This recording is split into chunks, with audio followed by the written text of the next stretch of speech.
Hi, this is Yvonne Pran, and I'm going to talk about the colors of the year for 2014. Plus, I'm going to give you a little bit of inspiration on how to use them. Now, this is just a really fun video, so just sit back, relax, and enjoy yourself.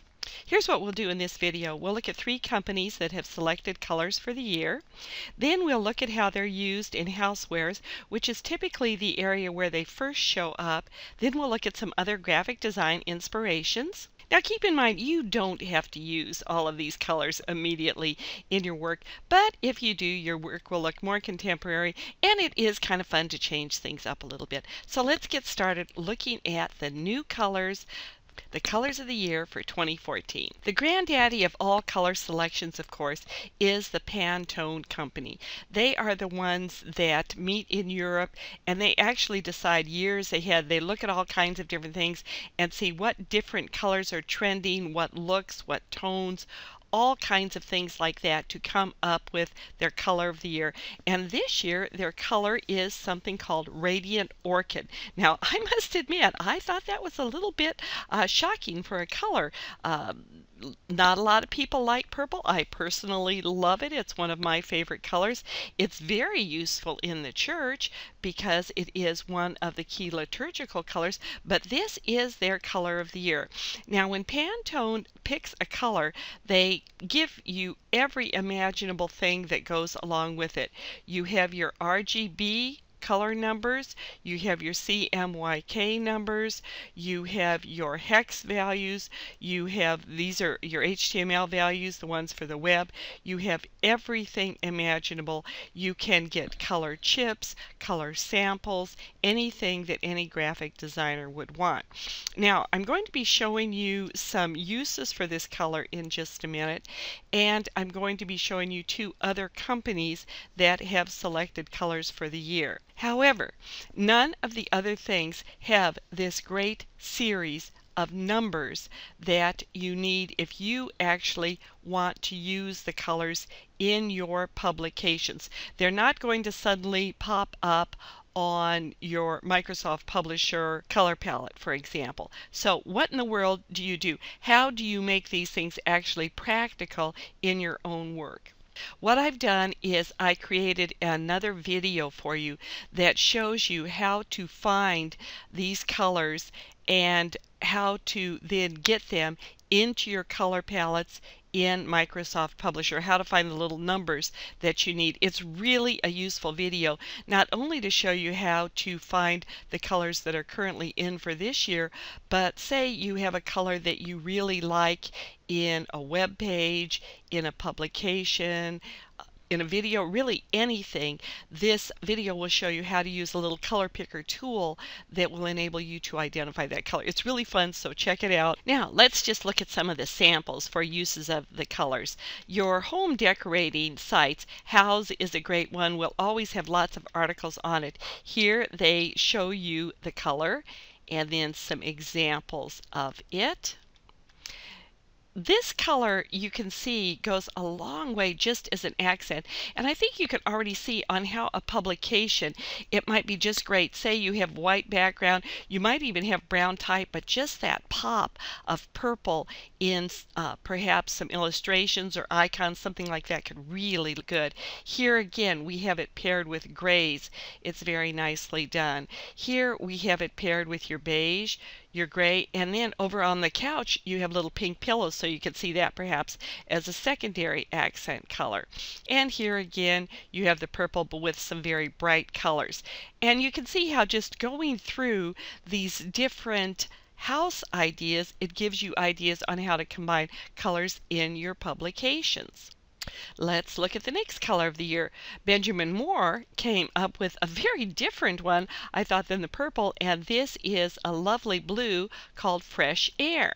Now this color, in all honesty, I'm just scrolling through some of the different uses of it, would really be a lot harder to use in many publications because it's so soft. You could use it as a background, you could combine it. Now here it's combined with other things, and you can see perhaps where you might have it as a background here, and then the gray and perhaps the rust color, but you can also combine it with the dark teal, something like that.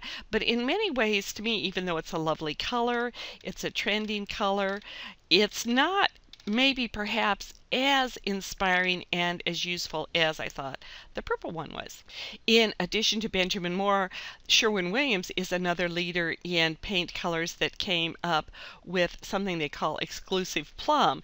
And in some ways, to me, this is sort of a blending of the two, of the really bright purple and then the pale blue. Here we have a more muted, but still a really neat color that you could use in a lot of different things. Here we have it combined with the gray and the white. Once again, I can just see this on a publication. Perhaps you've got your black print, you have a white background, and you have a slightly more muted purple, but would make an excellent accent.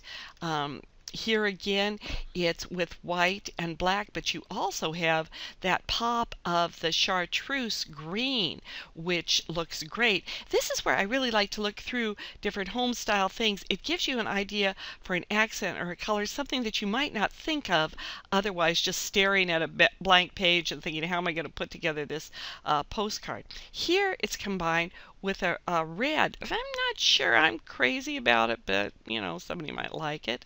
And again, just scrolling through, you can see some of the different ways that it's used. One of the things that I found that really is lovely, and I remember doing this for a design I did for someone many years ago, is combining purple and brown, where you can have purple as an accent and then using brown ink. That can be a very sophisticated look. Now let's look at how some of these colors are used in real life. You don't have to look any further than your local Target store to see what colors are in for the year. And here I went to one of the pages on the website where they have towels, and you can see in their selection of towels really almost all of the colors that I just showed you are here. You have that darker orchid, you have the more muted purple, you have the kind of pale blue, then you have in some of the towels you've got all of them combined together. And this is one of the reasons that companies like Pantone come up with the color selections years ahead, because all of the major companies need to make things in the same colors. You want to have your towel companies make the same colors as the sheet companies, the same colors as the carpeting companies. This is all planned ahead of time, and that's why they come up with these things. And then it gives us also just sort of by accident inspiration in the graphic design world. Here's another example from Target. You can see the use of the color of the year, the sort of orchid purpley color. But one of the things that I noticed on the Target towels, and I'm noticing here, I noticed in some of the decorating, you see it paired a lot with this very vibrant fuchsia. And so that seems to be a trending thing. When you see it actually in practice used with a certain color more and more, you'll just be seeing that more and more as other people copy it. Let's now look at how some people are actually using it in graphic design. Here is a fun greeting card that was created by someone on Zazzle, where they have that bright, vibrant orchid color. Here's a really fascinating site. It's called Pattern Bank, and as the name says, it's inspiration for print, patterns, and graphics.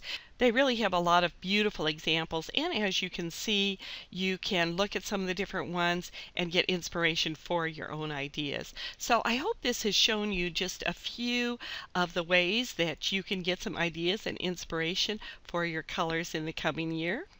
For more simple and practical training in print and digital communications to help your church fully fulfill the Great Commission, please go to www.effectivechurchcom.com, and may the Lord greatly bless you as you serve Him today in church communications.